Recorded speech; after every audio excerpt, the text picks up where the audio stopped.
Right now, approximately 20% of the world's entire seaborne oil supply is basically, Held completely hostage. yeah, exactly, held hostage in this strip of water that is barely wider than a river. Right. It is this massive, sudden tourniquet applied right to the main artery of global commerce. Oh, absolutely. And, if you're sitting there wondering why your wallet might suddenly feel a whole lot lighter in the coming weeks, well, it all traces back to this single, incredibly tense geographical choke point. It really shatters that whole comforting illusion we all have of international trade, you know? Right, sure. Like we picture these massive cargo ships just sailing smoothly across this infinite, wide open blue ocean. Right, like global commerce is just this unstoppable force of nature. Exactly. But the reality is that the entire system, I mean the whole thing, funnels right down into a few incredibly narrow, highly fragile bottlenecks. Well, welcome to this deep dive. Today, we are looking at one of those critical pinch points. The Strait of Hormuz.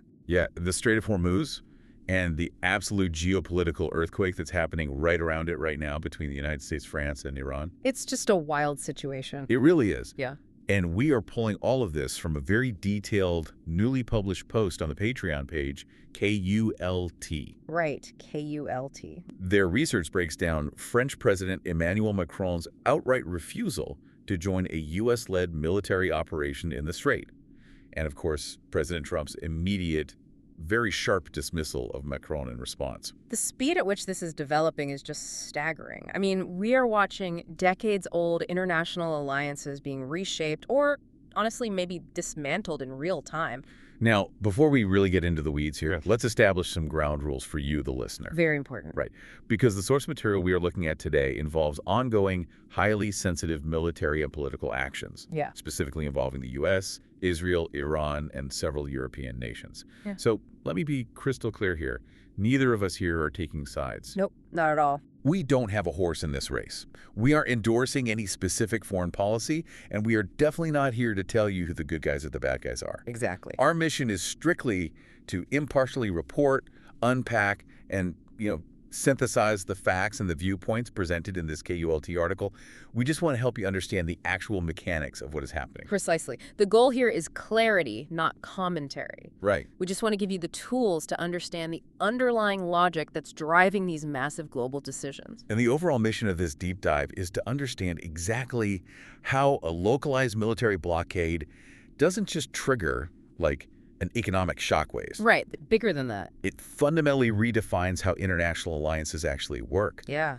So if the economic bleeding is this severe, the traditional playbook says allies instantly unite to stop it, right? You would think so. Right.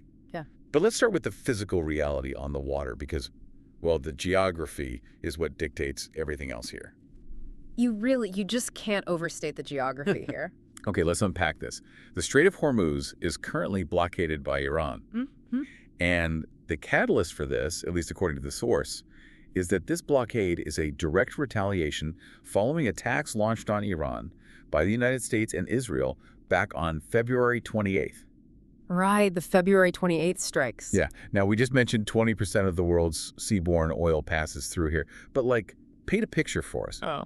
Why is this specific waterway such a massive vulnerability? What's fascinating here is the sheer, just the disproportionate power of the specific location compared to the vastness of the ocean, Okay. So the Strait of Hormuz connects the Persian Gulf to the Gulf of Oman and then out to the open ocean. Right. At its narrowest point, the entire strait is only about 21 miles wide. 21 miles, that's it. That's it. But here is the kicker. The actual shipping lanes, like the deep water paths where these massive, incredibly heavy oil tankers can safely navigate, Yeah. they're only 2 miles wide in either direction. Wait, 2 miles? Are you serious? 2 miles.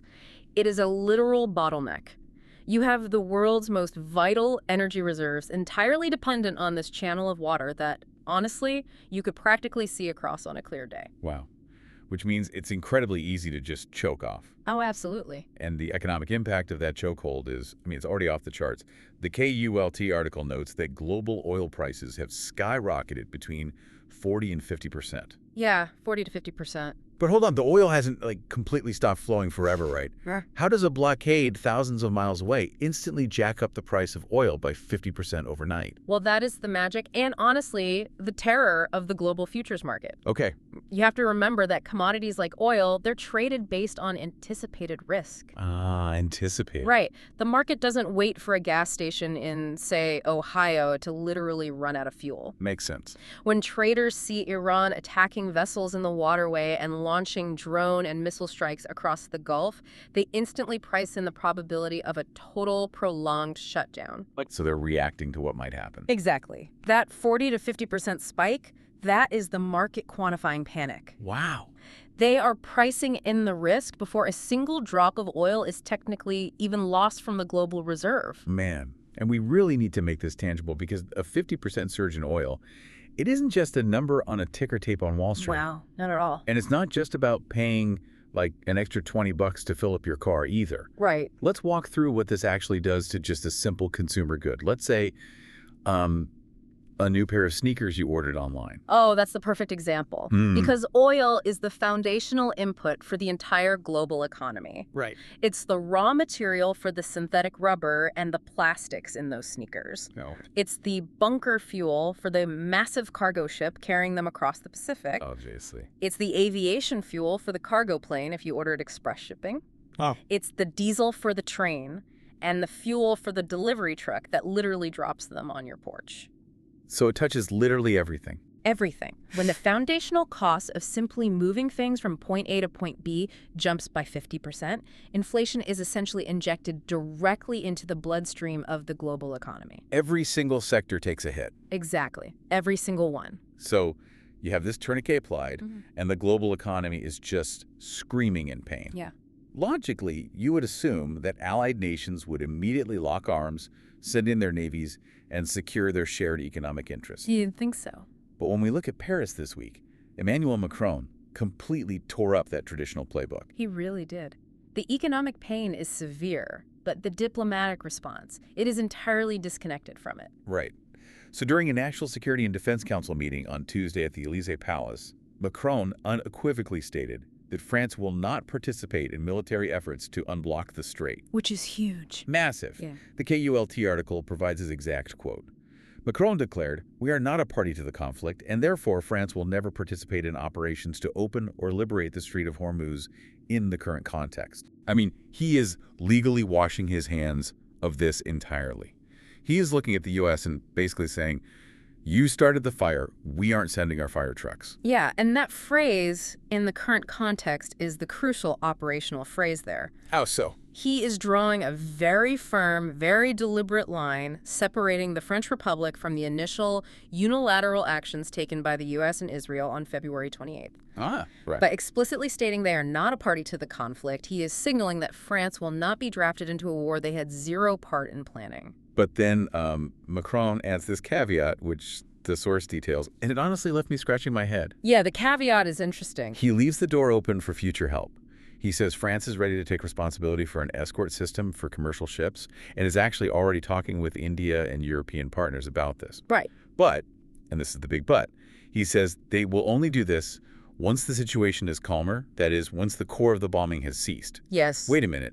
He's saying France will help escort ships after the bombing stops. It's exact. Isn't that like offering your neighbor an umbrella only after the hurricane is completely past? Like, what's the point? I know it sounds totally absurd on the surface, but if we look at the underlying mechanics of modern warfare, it makes complete sense.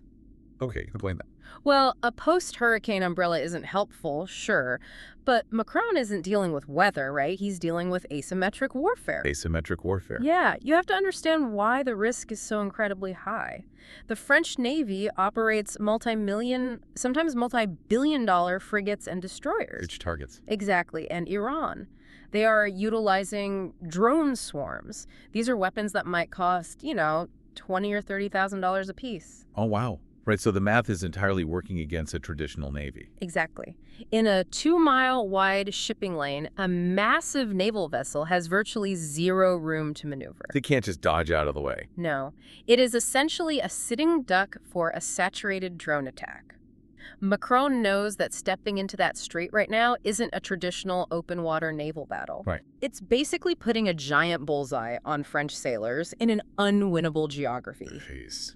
He is signaling that the cure, like a direct military confrontation in a geographical shooting gallery, is far more dangerous to French national security than the disease of a 50% oil spike. He would literally rather take the brutal economic hit than risk a full-scale war. Exactly. And what's wild from the source material is that this isn't just, French isolationism. It is a massive global consensus. It's everywhere. The KULT article lists an astonishing number of nations just sprinting away from this conflict. British Prime Minister Keir Starmer dismissed a NATO mission. Right. Germany outright stated that war is not a NATO matter, entirely distancing the alliance from the conflict. Which is a huge statement. Wait, hold on a second. Let me stop you right there. Isn't NATO an all-for-one, one-for-all deal? Like, how can Germany just look at an ally in an active conflict and casually say, not our problem? It's a fantastic question, and it really comes down to the actual legal mechanics of Article 5 of the NATO Treaty. Article 5 is a mutual defense pact. It states that an armed attack against one member is an attack against all. Right, that's what I thought. But, and this is the critical distinction here, the initial strikes on February 28th were launched by the United States unilaterally and offensively. Oh, I see. So because the U.S. threw the first punch, the mutual defense clause doesn't actually apply. Precisely. Germany is legally and accurately pointing out that a unilateral offensive strike does not trigger a mandatory defense obligation from the rest of the alliance. Wow. Yeah, they are putting a massive firewall between their treaty obligations and independent American foreign policy. And they aren't alone. Japan, Australia, Poland, Spain, Greece, and Sweden have all aggressively distanced themselves from military involvement. The list just keeps growing. But the detail in the source that absolutely stopped me in my tracks, it wasn't even about the foreign allies. It was about the United States Navy itself. The source notes that the U.S. Navy has been rejecting almost daily requests from the commercial shipping industry to provide escorts for their vessels. Yeah. They're saying the threat level is simply too high. And if we connect this to the bigger picture, that is the ultimate validation of Macron's terrifying risk calculation. Yeah, seriously. Think about it. If the U.S. Navy, the most capable, technologically advanced maritime force on the planet, equipped with state-of-the-art Aegis missile defense systems, Right. if they are telling the commercial shipping industry that it is too dangerous to operate escorts in the Strait of Hormuz right now, it completely explains why Paris, London, and Berlin are refusing to send their own sailors into that exact same meat grinder. Right. If the American Navy is saying the water is too hot, you really cannot blame the French Navy for deciding to stay on the beach. Exactly. So if the U.S. Navy won't even do it, how does Washington react when almost all its major allies balk at the danger? Well, it turns into a deeply revealing diplomatic war of words. The fallout basically moves from the tactical military theater directly into the domestic political theater. Right. We shift from the Élysée Palace to the White House. It's the annual St. Patrick's Day reception. Oh, this was fascinating. The Irish Taoiseach, Michael Martin, is there. It's supposed to be a moment of diplomatic warmth, photo ops. Yeah. And a reporter asks President Trump about Macron's firm refusal to participate. Trump's retort is immediate, and it is sharp. He says, well, he'll be leaving office very soon, so we'll have to see. I don't know. Right. Now, the KULT source points out a pretty glaring irony here, noting that France's next presidential election isn't scheduled until April 2027. Yeah, 2027. So very soon is not exactly fact-based. No, not at all. It's a purely rhetorical dismissal. Yeah. It's designed to project unconcern, to diminish Macron's standing on the global stage, and to really reframe a major diplomatic rejection as just a minor inconvenience caused by a supposedly lame duck leader. Here's where it gets really interesting. The sheer speed of the whiplash in the U.S. administration's messaging. The source details how this St. Patrick's Day exchange capped days of wildly fluctuating demands. Right, the timeline is crazy. Just a day prior, on Monday, Trump had actively called on a massive coalition, Britain, France, China, Japan, South Korea, asking them to send warships to the strait. He was rallying everyone. Exactly. He even publicly rated Macron's willingness to cooperate as an 8 out of 10, not perfect, but it's France. See, he was actively building a public expectation of a unified coalition. Right. If the President of the United States publicly rates your cooperation as an 8 out of 10, the global assumption is that the ink is already dry and French warships are practically warming up their engines. Exactly. But then Tuesday hits, Macron draws his firm line in the sand, and Trump pivots completely. Just a total 180. Within 24 hours, he goes from an 8 out of 10 collaborative effort to declaring, "We don't need anybody," and calling NATO's reluctance a very dumb mistake. And this is the core of the KULT article's analysis.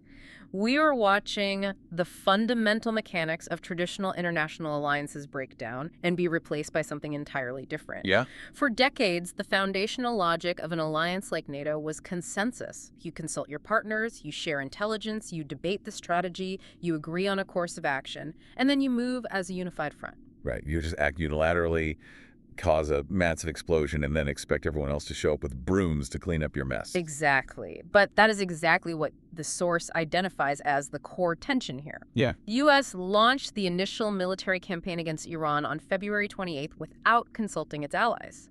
But now, when the blowback occurs, when the strait is blockaded, the drones are flying, and the economic tremor hits, Right. the U.S. administration is presenting allied military participation to fix the blockade as a definitive test of their loyalty. It's like Trump isn't just asking for help. He's kicking the load-bearing pillar of the NATO alliance just to see if the roof caves in. That is a brilliant analogy. And Trump himself was remarkably, almost shockingly candid about this strategy. Oh, yeah. The source includes a highly revealing quote he gave to reporters regarding his calls for allied warships. He explicitly said, "I'm almost doing it in some cases, not because we need them, but because I want to see how they react." I want to see how they react. Man, it really is a loyalty test. It absolutely is. It has nothing to do with military necessity or strategic planning.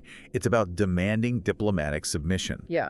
He's basically saying, I created this highly volatile situation, and now I want to see who is willing to step into the fire simply because I demanded it. Right. And that quote changes everything. It actively moves the concept of a global alliance away from a collaborative partnership based on shared strategic interests and turns it into a hierarchical system of compliance. Wow. He is testing whether allied nations will prioritize their political loyalty to the United States over their own sovereign risk assessments and their own national security doctrines. And looking at the scoreboard, I mean, Germany, the UK, Japan, France, Australia, all saying no. Yeah. It seems the answer to that test is that sovereign risk assessment is still winning. By a landslide. They are looking at the 50% oil spike. They are looking at the $20,000 drones that can sink a billion-dollar ship, and they are deciding they absolutely cannot be pressured into a conflict they didn't start. Right. Which leaves the United States in an incredibly isolated position. It really does, because when you explicitly test the loyalty of your global network and almost the entire network declines to participate, you have fundamentally altered the power dynamic. Yeah. It forces the U.S. into a corner. They either have to shoulder the entire burden of unblocking the strait unilaterally, which we know even the U.S. Navy is hesitant to do because of the drone threat. Right, they don't even want to go in there. Exactly. Right. Or they have to let the blockade persist, back down, and force the global economy to just absorb the massive inflationary shock. So what does this all mean?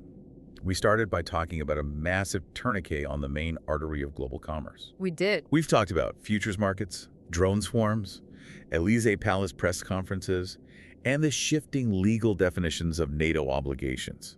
And, it can all feel very high level, like a grand strategy game being played far above our heads. The terminology is definitely abstract, but the consequences are deeply physical. Exactly. Because this isn't abstract at all. The 50% surge in global oil prices is a reality right now. Yeah. The fact that 20% of the world's energy supply is functionally trapped is a reality.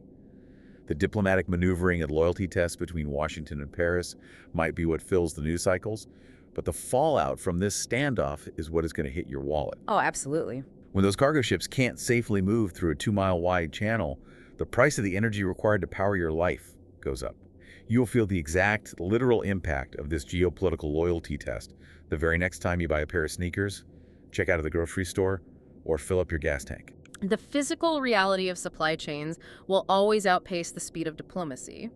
And, if we look beyond just the immediate economic hit, this entire scenario raises an incredibly important question for you to consider. Okay. One with stakes far higher than oil prices. What's that? Well, if the United States security umbrella is no longer based on mutual consensus, but is instead conditional on ad hoc unilateral loyalty tests, what happens to global nuclear non-proliferation? Oh, wow. Right. If nations like Japan, South Korea, or even European allies realize they can no longer rely on traditional alliance structures for their defense without submitting to these tests, they might decide the only way to ensure their own sovereign survival is to build their own nuclear deterrence. That is terrifying. A shattered alliance network doesn't just mean more expensive shipping, it could mean a much more heavily armed, vastly more dangerous world. That is a staggering, heavy implication to leave on, and it completely reframes how we should be looking at this blockade. Thank you so much for joining us for this deep dive into the KULT source material. We hope it helped you understand the incredibly complex machinery operating just beneath the surface of today's headlines. Until next time, keep questioning, keep learning, and we will see you on the next deep dive.